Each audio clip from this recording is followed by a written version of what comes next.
Hello student, welcome back my channel. कैसे हैं आप? उम्मीद करती हूँ आप सब अच्छे होंगे और खूब मन लगा के अपनी तैयारी कंटिन्यू कर रहे होंगे। आज का जो टॉपिक है वो है कि रिवीजन कैसे करें, क्योंकि हर स्टूडेंट की समस्या ये होती है कि रिवीजन हम नहीं कर पाते हैं अच्छे से, ना ही हमें पता है कि किस तरीके से रिवीजन करना चाहिए।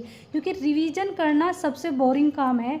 जो टॉपिक हम अभी पढ़े हैं हाल फिलहाल में, यानी कि 2 दिन पहले या 3 दिन पहले जो टॉपिक पढ़ा है हमने, अब हम अगर उसी टॉपिक को दोबारा पढ़ेंगे तो हमारे माइंड में एक चीज़ सेट हो जाती है कि क्यों टाइम वेस्ट करना। और सही बात है, क्योंकि हर स्टूडेंट को ये लगता है कि इससे तो अच्छा है कि मैं कोई और नया टॉपिक पढ़ लूँ, बेफालतू की इसमें अपना टाइम वेस्ट करूँगा, वैसे भी इतना बड़ा सिलेबस है, कहाँ मुश्किल से वो कवर हो पा रहा है।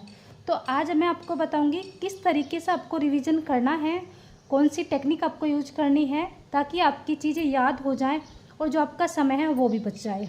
देखिए, वीडियो पसंद आए तो चैनल को ज़रूर सब्सक्राइब करें, ज़्यादा से ज़्यादा वीडियो को शेयर करें। देखिए, सबसे पहले कि रिवीजन क्यों करना चाहिए।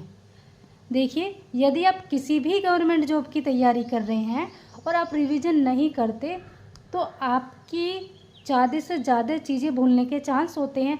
मैं आपको बोल रही हूँ कि आप सक्सेसफुल हो ही नहीं सकते।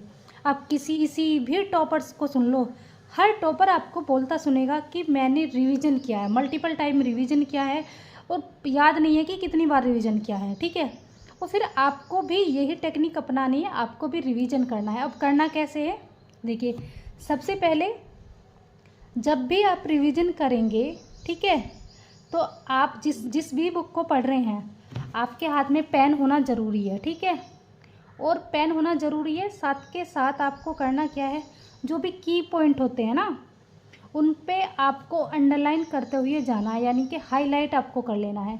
यदि आप नोट्स नहीं बना पाते हैं और यदि आप उनके नोट्स बना पाते हैं तो बहुत ही बढ़िया बात है, क्योंकि आपको दोबारा जब आप उसका रिवीजन करोगे तो कम समय लगेगा। तो स्टूडेंट नोट्स नहीं बना सकते क्योंकि टाइम कम है, एग्ज़ाम पास में है, तो उनको ये टेक्निक अपनानी चाहिए, हाईलाइटर उनके पास होना चाहिए और जो भी मोस्ट इम्पोर्टेंट उसमें कीवर्ड है उनको आप हाईलाइट करते रहिएगा। ठीक है, जब आप हाईलाइट करते रहेंगे, ठीक है, एक तो आपको उन जो की पॉइंट है उन पर आपकी नज़र पैनी हो जाएगी, वो आपको याद रहेंगे, तो उसकी बनती जाएगी कि किस तरीके से आपने उसको हाईलाइट किया था। और दूसरी बार जब आप अपना पूरा चैप्टर पढ़ लेंगे, ठीक है, आज मैं आपको सारी चीज़ें बताऊँगी किस तरीके से रिविज़न करना है। जब आप पूरा चैप्टर पढ़ लेंगे ना, ठीक है, तब उसके बाद आप देखेंगे आप जो आपने जो अपनी बुक थी वो जगह जगह से जो कलर करी है ना, जब भी आप बुक को खोलोगे आपकी पहली नज़र वहीं जाएगी और वही चीज़ है जो उस बुक में पढ़ने लायक है।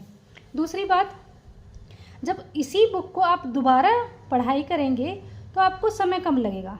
पहली बार आपको पूरी बुक पढ़नी है, दूसरी बार आपको वही चीज़ें पढ़नी हैं जो आपने हाईलाइट करी थी। ठीक है, कि दूसरी बार रिवीजन कब करें। ठीक है, देखिए, एक मैं बात आपको बताती हूँ। जैसे मान लीजिए कि आपका वेट बढ़ रहा है, ठीक है, आपका वेट इतना बढ़ चुका है कि आपका 90 केजी के आप हो गए हो। ठीक है, और फिर आपको लगा कि अब ये जो वेट है मेरे से खुद पे घर पे कंट्रोल नहीं हो रहा, और आप चले गए किसी जिम ट्रेनर के पास। आप जब वहाँ पे जाओगे तो वो ट्रेनर आपको 2 ऑप्शन देता है। ठीक है, कितने ऑप्शन देता है? 2। एक तो ये कि आप डेली 10 मिनट एक्सरसाइज करें और 10 मिनट रनिंग करें। ठीक है, यानी कि 20 मिनट आप डेली अपने लिए निकाल लें, या फिर आप एक काम करें कि पूरे महीने आप कुछ ना करके हर हफ्ते आप 5 से 6 घंटे एक्सरसाइज करें। तो आप उसमें से कौन सा वाला ऑप्शन चूज करेंगे? आपको हफ्ते वाला चाहिए या फिर आप पर डे 20 मिनट? तो आप वही चूज करेंगे ना जो पर डे 20 मिनट का है। तो ठीक ऐसे ही आपको, जब आप पर डे 20 मिनट एक्सरसाइज करेंगे और 1 महीने बाद आप देखेंगे कि आपकी बॉडी बिल्कुल फिट हो चुकी है, आपका वेट कम हो चुका है। वही चीज़ हमारे रिवीजन की होती है। या तो आप रिवीजन महीने में कर लो, 15 दिन में कर लो, हफ्ते में कर लो, या फिर आप ऐसे करो कि हर 20 मिनट डेली 20 मिनट आप रिवीजन करो। हम आपको 20 मिनट अपने टॉपिक को देना है रिवीजन के लिए, या फिर अगर वो टॉपिक आप 10 मिनट में कवर कर रहे हो तो भी ठीक है, ऐसा नहीं है कि 20 मिनट ही देनी है, जितना भी समय आपके टॉपिक को रिवीजन करने में लगता है। ठीक है, दूसरी बात यह है कि जो भी आप बुक पढ़ रहे हो, अब ऐसा नहीं है कि आपको पूरे दिन एक ही बुक को पढ़ना है। कुछ स्टूडेंट होते हैं कि वो एक टारगेट बना लेते हैं कि आज मैं इस बुक के 10 चैप्टर पढ़ लूँगा या 5 चैप्टर पढ़ लूँगा। भाई ऐसे बिल्कुल नहीं करना। आपको क्या करना है, 1 से 1.5 घंटे एक सब्जेक्ट को पढ़ना है, फिर आपका सब्जेक्ट चेंज कर लेना है। अब देखो, आपका माइंड है, तो उसकी भी अलग अलग फंक्शन होते हैं ना। हर फंक्शन में अलग चीज़ चाहिए होती है। जैसे मान लिया हम खाना खाते हैं, अब ऐसा तो नहीं है सुबह से शाम तक रोटी खाते जाएंगे, आपको सब्जी भी चाहिए होगी, दही भी चाहिए होगी, है ना।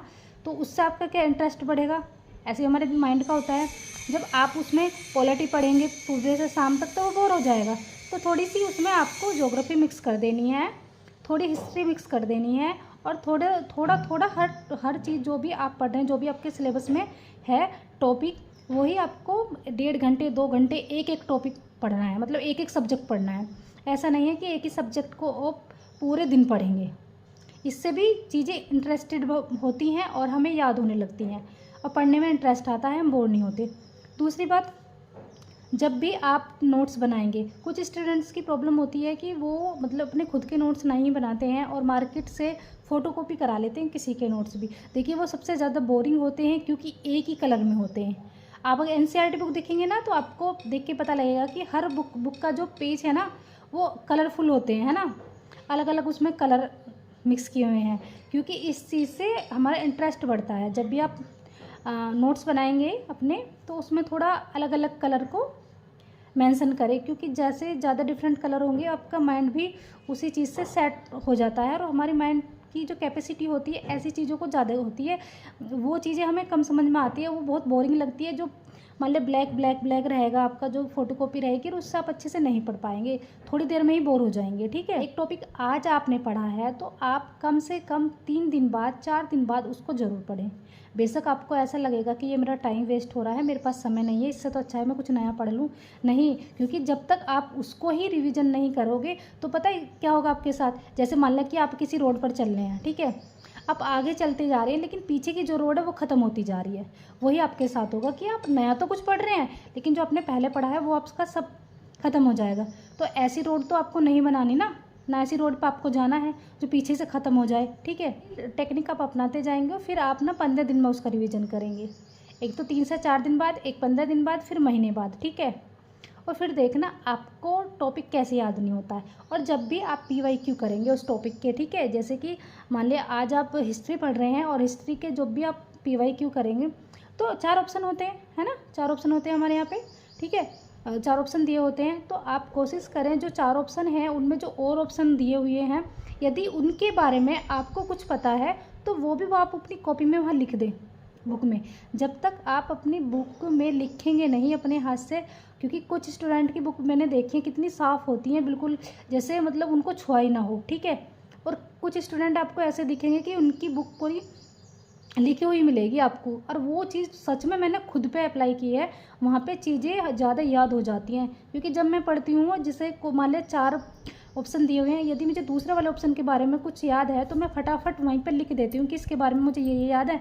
और जब मैं उसका रिवीजन करती हूँ, मतलब दोबारा जब मैं पढ़ती हूँ, तो उन चारों के बारे में वो चारों चीज़ें हमें याद हो जाती हैं। वही आपको करना है। तो इस चीज़ से नहीं डरना कि मेरी बुक गंदी हो जाएगी। बुकों को जितना आप यूज करोगे उतना ही वो आपके लिए हेल्पफुल होती हैं। आप रिवीजन कर चुके हैं, फिर जब आप बहुत टाइम आपको रिवीजन करते करते हो जाएगा तो चीज़ें ऑलरेडी आपको याद होती चली जाएंगी। आप ऐसे पन्ने पलटते चले जाओगे कि इसमें से मुझे ये याद है, इसमें से मुझे ये याद है। ठीक है, इस तरीके से आप करते चले जाओगे। आप देखना हर चीज़ आपकी जुबान पर होगी, आपको रट जाएगी। ठीक है, क्योंकि हमारे माइंड क्या है।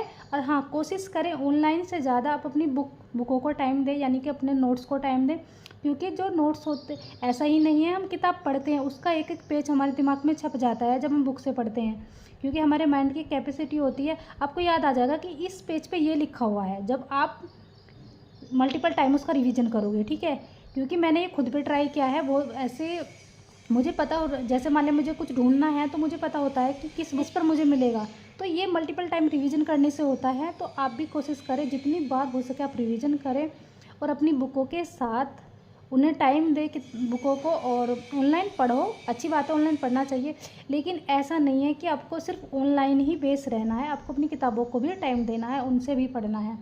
तो आई होप कि आपको ये वीडियो ज़रूर पसंद आई होगी। वीडियो पसंद आए चैनल को ज़रूर सब्सक्राइब करें, ज़्यादा से ज़्यादा शेयर करें।